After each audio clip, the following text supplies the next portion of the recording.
dia, irmãos e irmãs, que a graça e a paz do nosso Senhor Jesus Cristo seja com cada um de vocês. Estamos aqui mais uma vez reunidos neste ambiente virtual para a nossa aula da Escola Bíblica Dominical.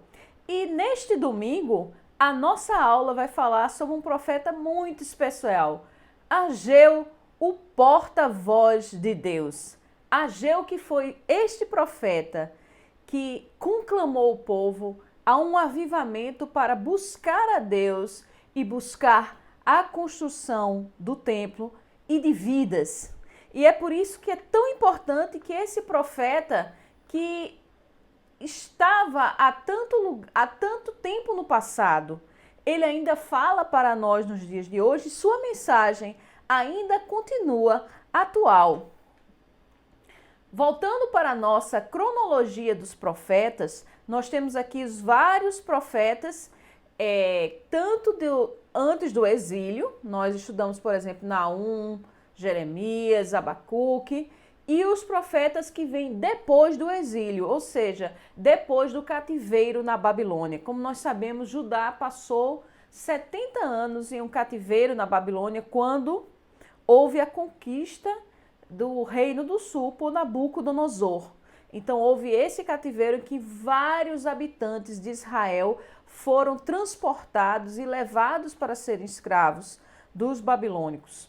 E depois da restauração, quando Ciro, o rei da Pérsia, ele conquistou aquela terra onde estava Israel, Ciro permitiu o retorno do povo à terra prometida. E esse retorno aconteceu mais ou menos no ano 537 antes de Cristo, e o povo retornou e iniciou timidamente a construção do templo.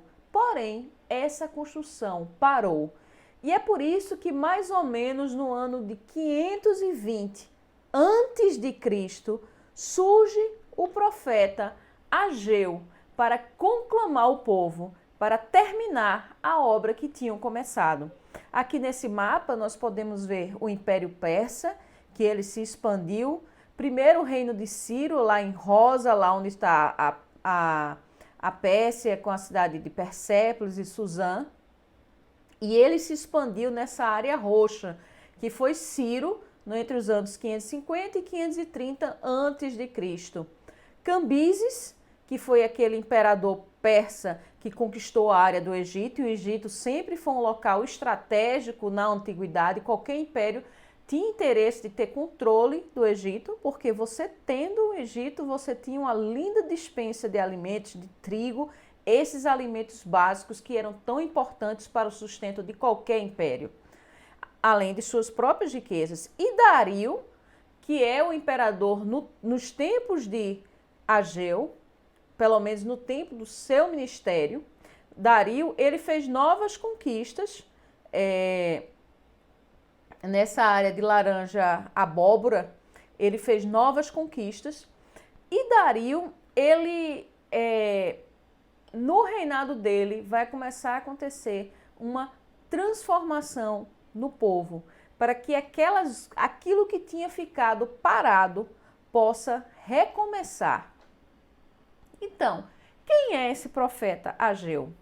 O nome Ageu quer dizer festival, ou seja, tudo leva a crer que ele nasceu em um dia de festa. O calendário judeu, ele previa várias festas, como a festa dos tabernáculos, festa da purificação e a Páscoa. Então, provavelmente, Ageu nasceu em um dia de festa, e seus pais, em alusão a isso, colocaram o nome no seu filho de Ageu.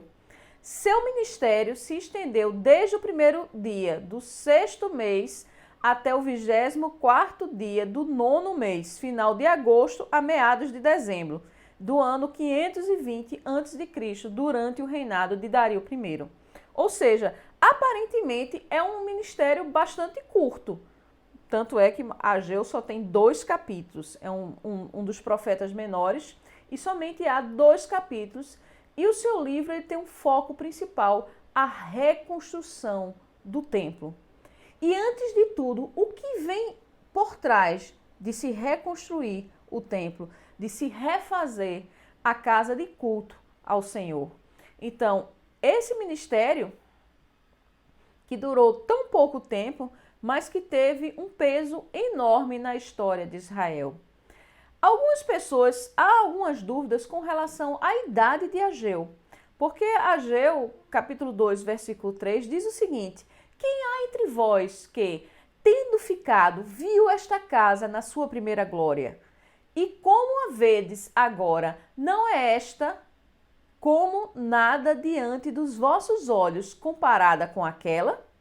Então, algumas pessoas acham, alguns estudiosos consideram, diante da interpretação desse versículo, que pode ser que Ageu tenha visto a glória do antigo templo, ou seja, o templo construído por Salomão. Então, ele, como testemunha desse templo, estava conclamando o povo para que restaurasse essa glória nesse novo templo. Porém, se isso acontecer, Ageu era um homem muito velho quando iniciou o seu ministério, porque só no cativeiro da Babilônia foram 70 anos e também a obra ficou parada cerca de 17, 18 anos. Então, 70, 88, e ele que tinha que ter o mínimo de consciência, vamos dizer, 8, 9 anos. Então, se essa for essa possibilidade, Ageu já estava muito velho quando iniciou o seu ministério. Porém, há também a interpretação que ele se referia a esta casa em sua antiga glória, não exige que o próprio Ageu tenha visto o templo pré-exílico, ou seja, ele pode ter ouvido testemunhos, descrições. Eu tenho certeza que Ageu teve contato com pessoas que viram a glória do primeiro templo e transmitiram para os demais a grandiosidade, a beleza e aquela sensação de cultuar o Senhor no seu templo. Então não era necessário, não era preciso que ele tivesse realmente visto com os seus olhos a glória do primeiro templo para conclamar aquele povo a restaurar essa glória. O contexto do livro de Ageu. Isso aqui é bem interessante nós pensarmos que quando os primeiros exilados retornaram da Babilônia, em 537 a.C., eles aparentemente ergueram um altar no local do antigo santuário arruinado e, ao máximo, esvaziaram alguns escombros das antigas muralhas. De acordo com Esdras 3, de 8 a 13, as fundações do segundo templo foram postas pelos exilados que retornaram em 537 a.C. 18 anos depois, o trabalho não avançou mais, então veio a palavra desafiadora de Ageu buscando essa reconstrução. Ou seja, quando Ciro ele permitiu o retorno do povo e ainda incentivou que as pessoas, que os judeus levados em cativeiro pudessem voltar e autorizou a reconstrução do templo e das muralhas, então aqueles primeiros pessoas que retornaram esvaziaram os escombros, colocaram as fundações, mas a obra não avançou. Quando nós lemos o livro de Esdras, que é um livro bem interessante para se ler, Esdras e Neemias são livros super interessantes para ler, especialmente Esdras dentro do contexto tanto do profeta Ageu como do profeta Zacarias. Ageu está para a primeira metade de Zacarias, ou seja, é interessante nós observarmos que as pessoas construíram e houve problemas que impediram a obra foi impedida pela ação do rei Artaxerxes e por uma série de intrigas que o livro de Esdras explica melhor, e parou-se. E após isso não se houve uma motivação, houve um desânimo e a obra simplesmente parou. As pessoas começaram a tocar a sua vida e esqueceram-se da casa de Deus, de tocar também a reconstrução do templo.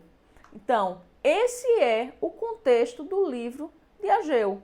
E é quando surge o profeta para exortar o povo a construção. O primeiro tópico que eu quero destacar é que na nossa vida, naquilo que a gente vai construir, seja nossa família, nosso trabalho e até mesmo obras para a igreja, todo esforço é vão quando nós não priorizamos o reino de Deus. Vamos ver o que o profeta Ageu fala a respeito disso. Assim, fala o Senhor dos Exércitos, dizendo: este povo diz, não veio ainda o tempo em que a casa do Senhor deve ser edificada. Veio, pois, a palavra do Senhor por intermédio do profeta Ageu, dizendo: porventura é para vós tempo de habitardes nas vossas casas forradas, enquanto esta casa fica deserta?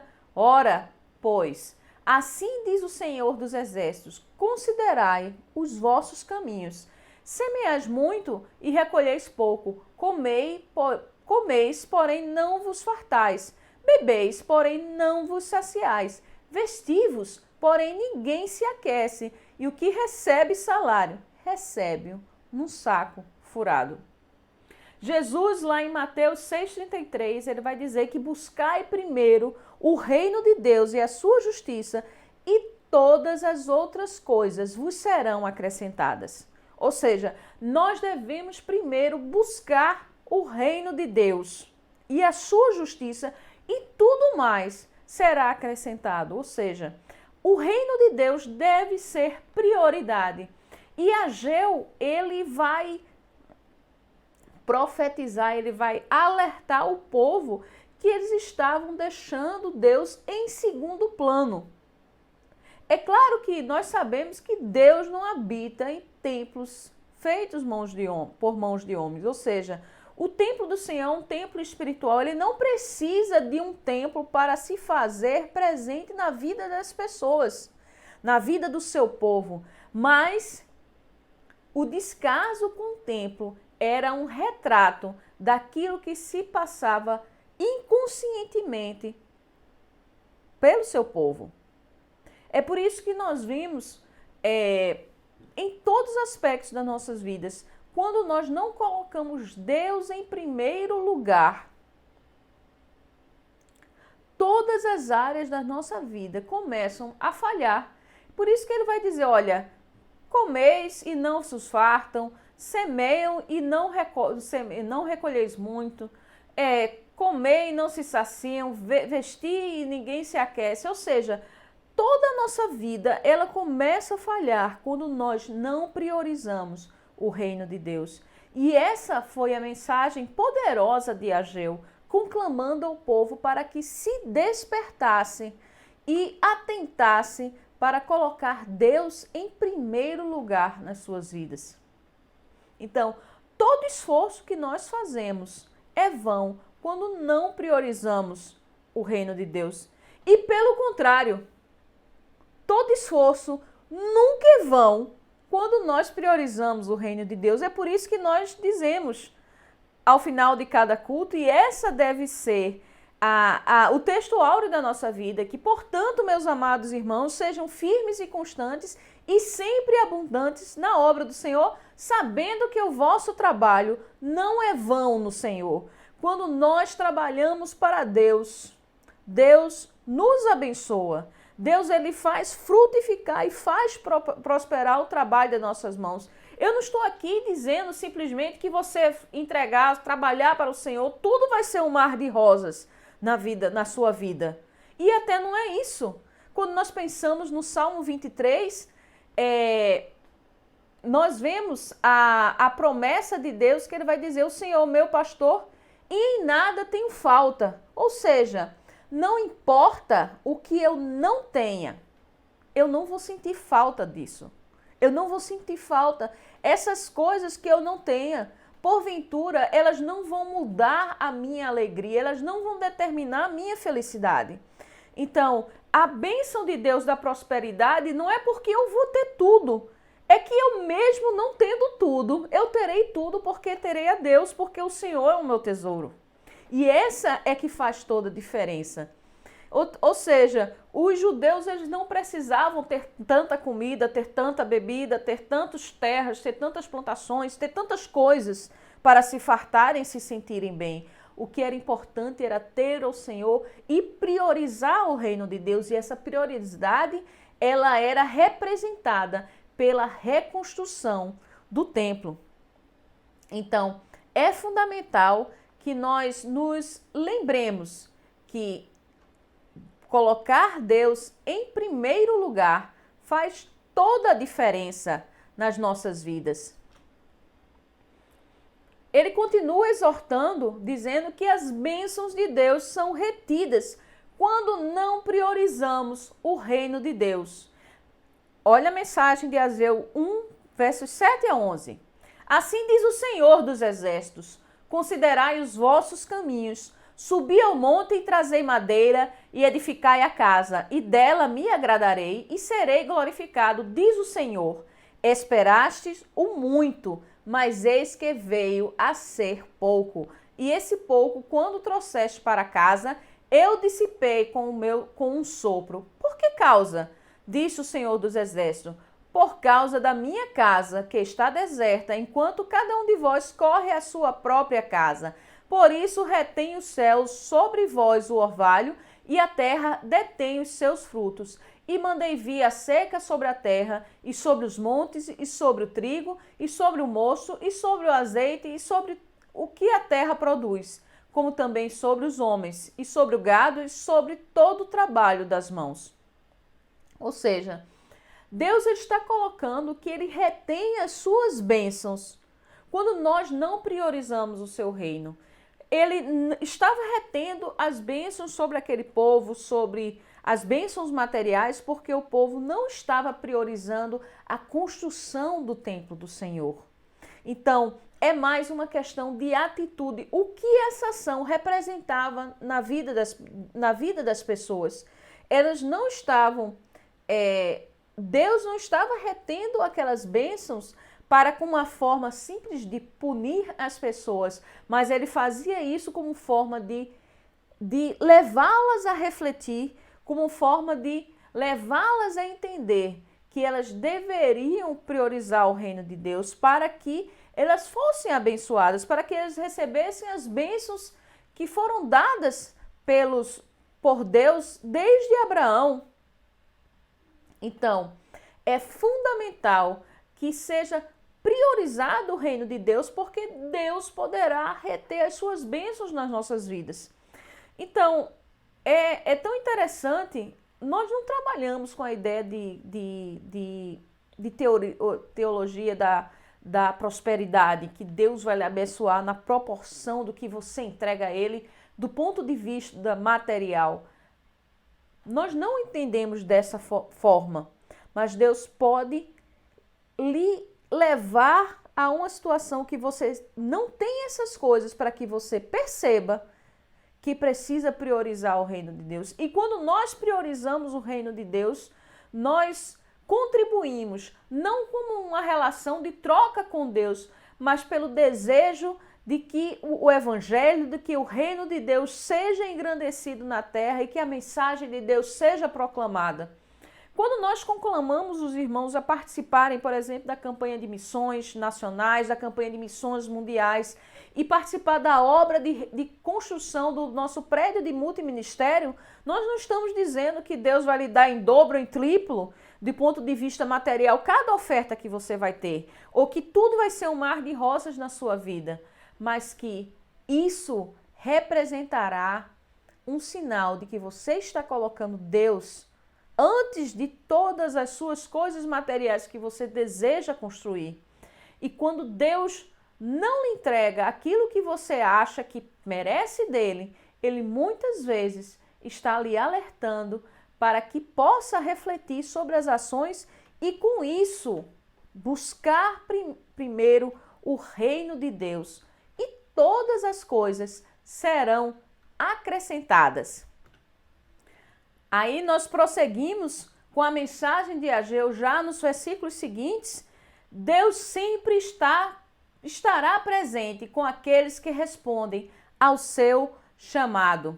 Diz a mensagem: então Zorobabel, filho de Sealtiel, que era o governador da província judaica, E Josué, filho de Josadaque, sumo sacerdote, e todo o restante do povo obedeceram à voz do Senhor, seu Deus, e às palavras do profeta Ageu, assim como o Senhor, seu Deus, o enviara. E temeu o povo diante do Senhor. Então Ageu, o mensageiro do Senhor, falou ao povo conforme a mensagem do Senhor, dizendo: Eu sou convosco, diz o Senhor. E o Senhor suscitou o espírito de Zorobabel, filho de Sealtiel, governador de Judá, e o espírito de Josué, filho de Josadaque, sumo sacerdote, e o espírito de todo o restante do povo. E eles vieram e fizeram a obra na casa do Senhor dos Exércitos, seu Deus, ao 24º dia do 6º mês, no 2º ano do rei Dario.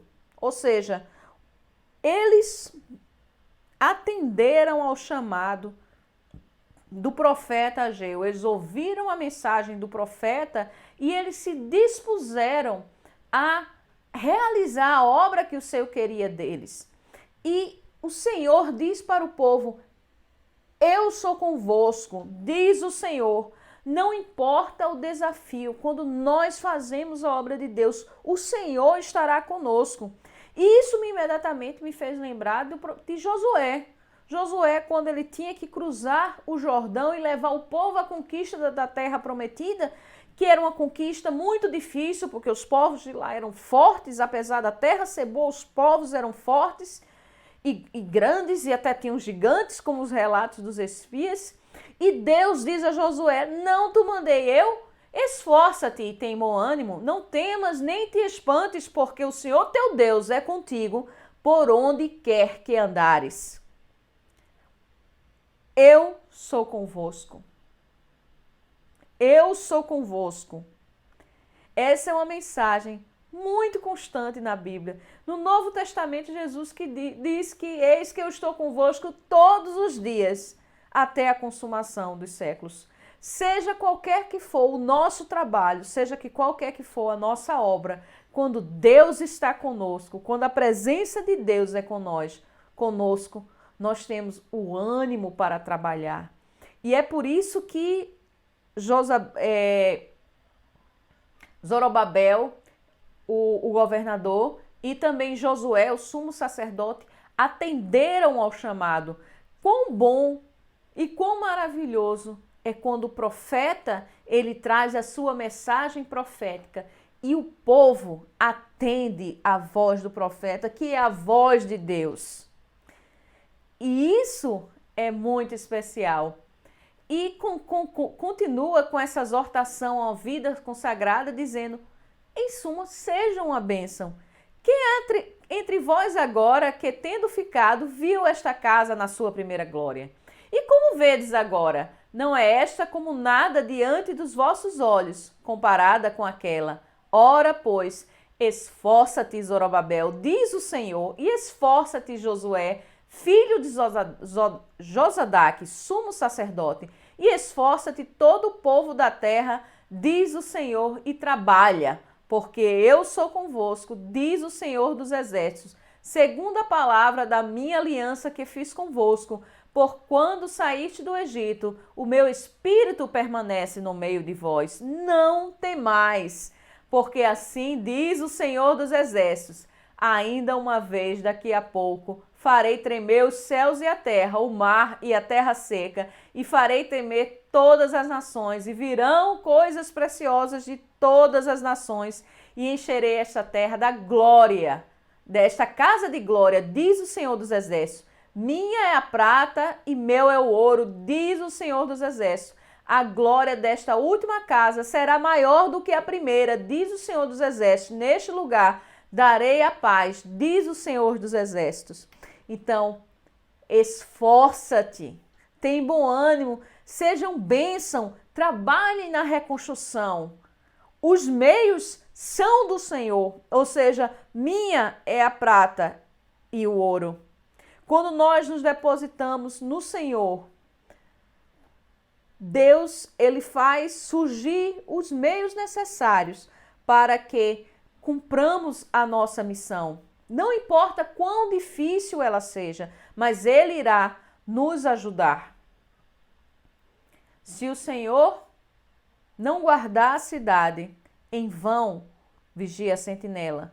Se o Senhor não edificar a casa, em vão trabalham os que a edificam. E essa obra do templo, ela teve grande resultado, porque eles depositaram a confiança no Senhor.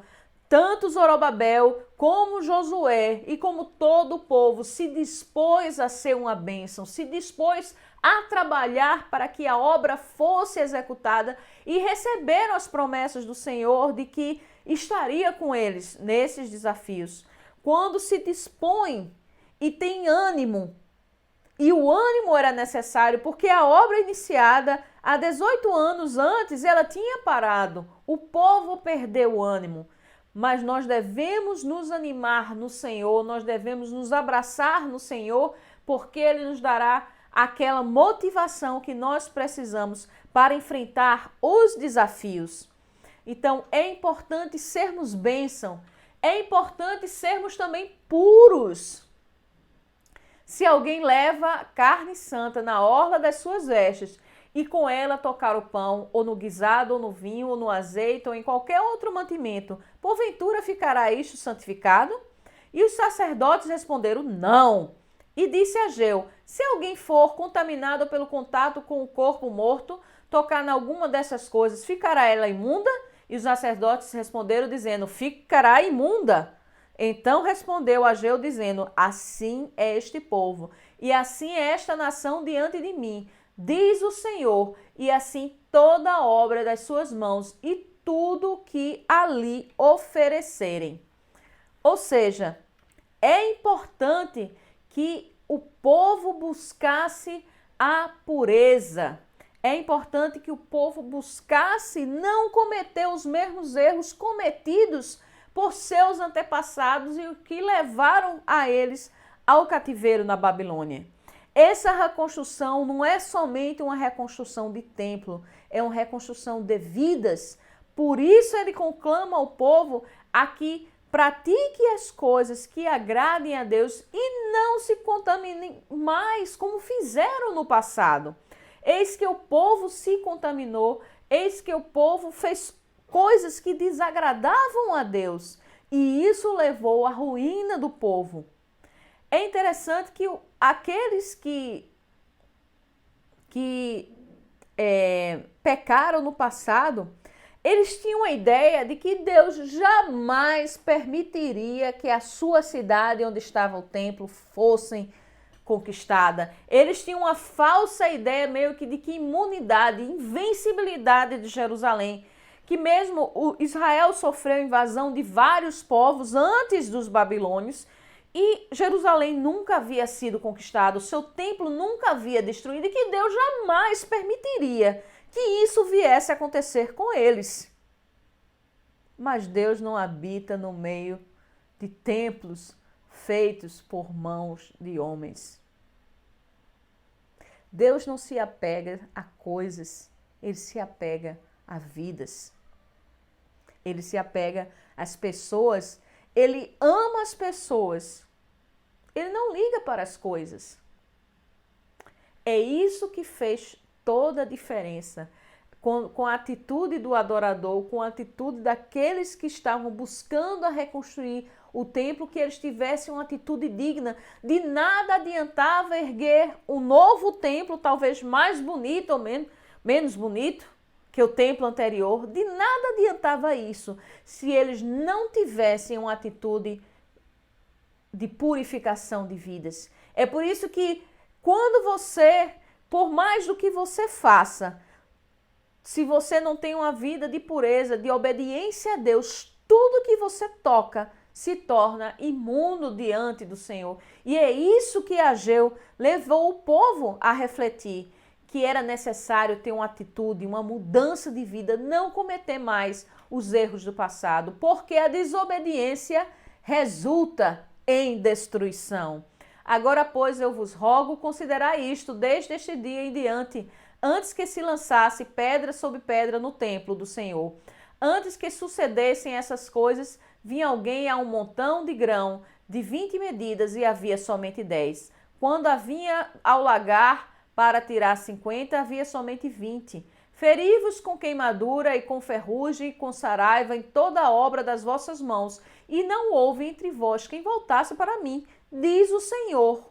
Considerai, pois, vos rogo, desde este dia em diante, desde o 24º dia do mês 9º, desde o dia em que se fundou o templo do Senhor, considerai essas coisas. Porventura há ainda semente no celeiro.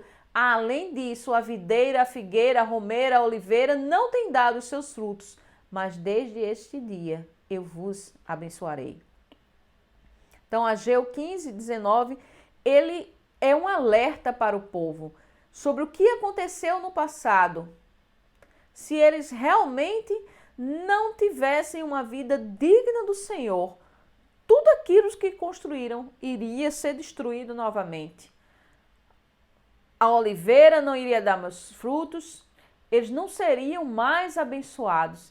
Então, era importante que o povo tivesse uma vida de pureza, porque a desobediência ao Senhor seria algo que os destruiria. Além disso, nós temos uma mensagem muito importante sobre Deus estar acima dos governos dos homens.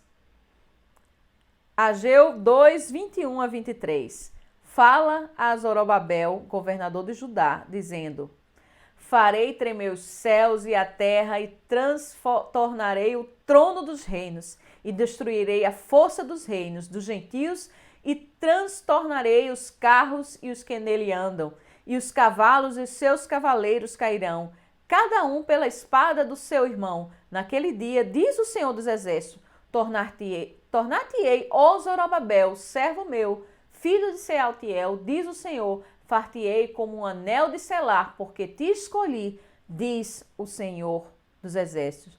Deus está no controle dos governos dos homens. Da mesma maneira impressionante que Israel foi destruído e foi levado em cativeiro por 70 anos por Nabucodonosor, Deus destruiu o Império Babilônico e ergueu um novo império no seu lugar, o Império Persa, através de Ciro. Porém, Zorobabel, governador de Judá, estava em sua posição por obra e graça do Senhor Deus. Os governantes, eles não são nada diante do Senhor e Deus está no controle de tudo. Muitas vezes nós temos uma sensação de tremendo descontrole, que parece que Deus, ninguém está controlando esse mundo. O mundo está completamente louco, está completamente fora de controle. Mas quando nós lemos a Bíblia, até quando há essa aparente destruição, até quando há esse aparente desandar, Deus está controlando todas as coisas. E isso é importante. Nós atentarmos que Deus está à frente dos reinos. E essa mensagem é grande ainda nos dias de hoje, de nós lembrarmos que Deus, não importa quem esteja no governo, Deus está acima dos reis e dos reinos, dos presidentes. Então, todas as dificuldades que nós enfrentamos estão dentro do controle do Senhor. É importante que nunca percamos esse foco, essa ideia. E depois dessa mensagem de Ageu, o templo ele foi erguido. O povo se animou sob a liderança de Zorobabel e sob também a liderança de Josué, o sumo sacerdote. O templo foi reconstruído. É claro que, como nós lemos em Esdras, ele não tinha a mesma glória do templo de Salomão. Ele não era tão grande, tão bonito e tão ostentoso. Mas o que era importante era a reconstrução de vidas. Era aquilo que aquelas pessoas deram o máximo que podiam dar. Então, o que é importante não são os resultados, não são a beleza. Deus não se incomoda com o tamanho da nossa oferta. Deus não se incomoda, não se impressiona com o tamanho do nosso templo. Deus não se impressiona com nada, com cargos, com carros, com posições, com poder, Deus não se impressiona com essas coisas. Ele se impressiona pela atitude do adorador. Atitude de pureza, atitude de obediência, atitude de consagração. É isso que faz toda a diferença. Quando nós edificamos as nossas vidas diante de Deus e o nosso corpo é o templo do Espírito Santo, esse templo espiritual, e nós procuramos obedecer à vontade de Deus, Deus faz a diferença nas nossas vidas. E nós sabemos, antes de tudo, conforme a promessa de 1 Coríntios 15, 58, que o nosso trabalho não será vão no Senhor. Que Deus nos abençoe. Muito obrigada. Até a próxima.